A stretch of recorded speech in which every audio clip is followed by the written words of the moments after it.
అందరికీ నమస్కారం. IYR talks మొదలుపెట్టి ఎఫెక్టివ్గా పోస్టింగ్స్ మొదలుపెట్టి ఒక సంవత్సర కాలం అయింది.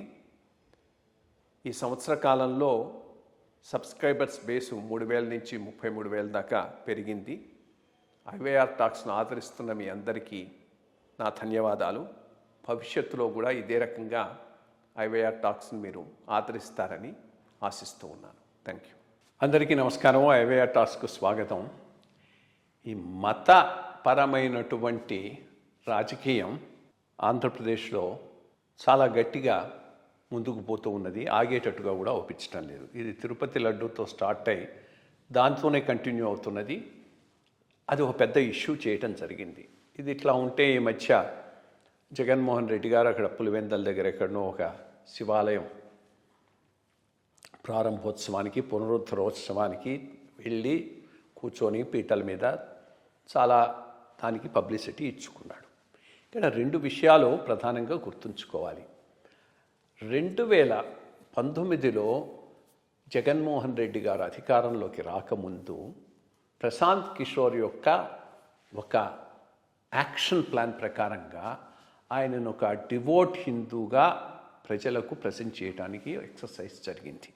దాంట్లో శారదాపీఠం స్వామివారు చాలా ప్రధానమైన పాత్ర పోషించాడు. ఈయన హరిద్వార్కు తీసుకుపోయి గంగలో ముంచి ఇది చేస్తే నిజంగా చాలామంది చూసిన వాళ్ళు ఈయన మారాడు, మతం హిందువుగా ఉన్నాడు అని అనుకున్నారు. అది చాలా వాళ్ళకు కలిసి వచ్చింది. కానీ ఆయన అధికారంలోకి వచ్చిన తర్వాత తెలిసి వచ్చింది ఏంటంటే ఇదంతా ఒక ఎలక్షన్ స్ట్రాటజీలో పార్ట్గా నడిచిందే కానీ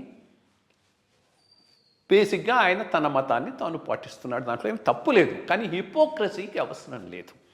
బట్ ఆయన చేసిందల్లా ఓట్ల కోసంగా ఒక పెద్ద డ్రామా ఆడటం జరిగింది. తిరుపతికి పోయినప్పుడు అక్కడ ఇవి పట్టుకొని పోవటం, ఇంటి దగ్గర ఒక సంక్రాంతి పండుగకు ఒక పెద్ద షో చేయటం, ఇదంతా అవసరం లేని షో ఆయన చేయటం జరిగింది. ఒక ఆలయంలో ఒక విధానం ఉంటే ఆ విధానాన్ని పాటించాలి. తను ఇంకో మతాన్ని నమ్ముకున్నప్పుడు దాన్ని ఎవరు తప్పుపట్టడం లేదు, కానీ దానికి ఫెయిత్ఫుల్గా ఉండాలి.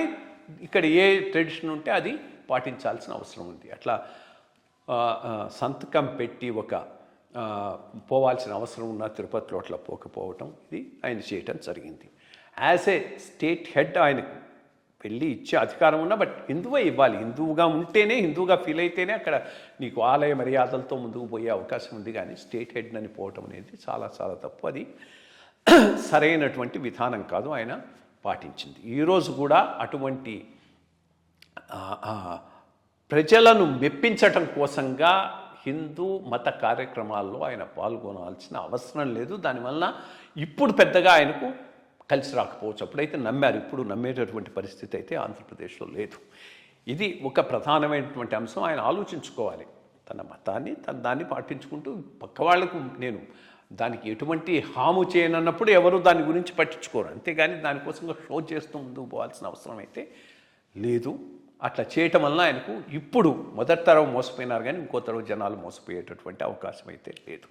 ఇక ఈ తిరుపతి లడ్డు వివాదం ఇంతటితో మానేస్తే మంచిది. దీన్ని ఇదే రకంగా కొనసాగించి ఇంకేది అంశం లేనట్టుగా ముందుకు తీసుకుపోవటం ఇద్దరికి కూడా అది పొలిటికల్గా కూడా పెద్ద డివిడెండ్స్ పే చేయకపోవచ్చు. ఇన్ఫ్యాక్ట్ కూటమి ప్రభుత్వం ప్రధానమైన దృష్టి హిందూ మత బలపరచటం, ప్రచారం, దానికి కావాల్సినటువంటి చర్యలు ఏం తీసుకునే వాళ్ళనే దాని మీద ఆలోచించి ముందుకు పోవాల్సిన అవసరం ఉంది. 2 ఏళ్లలో అటువంటి కార్యక్రమానికి సంబంధించిన పునాదులు ఏమీ వేయలేదు. దాని మీద ఎక్కువ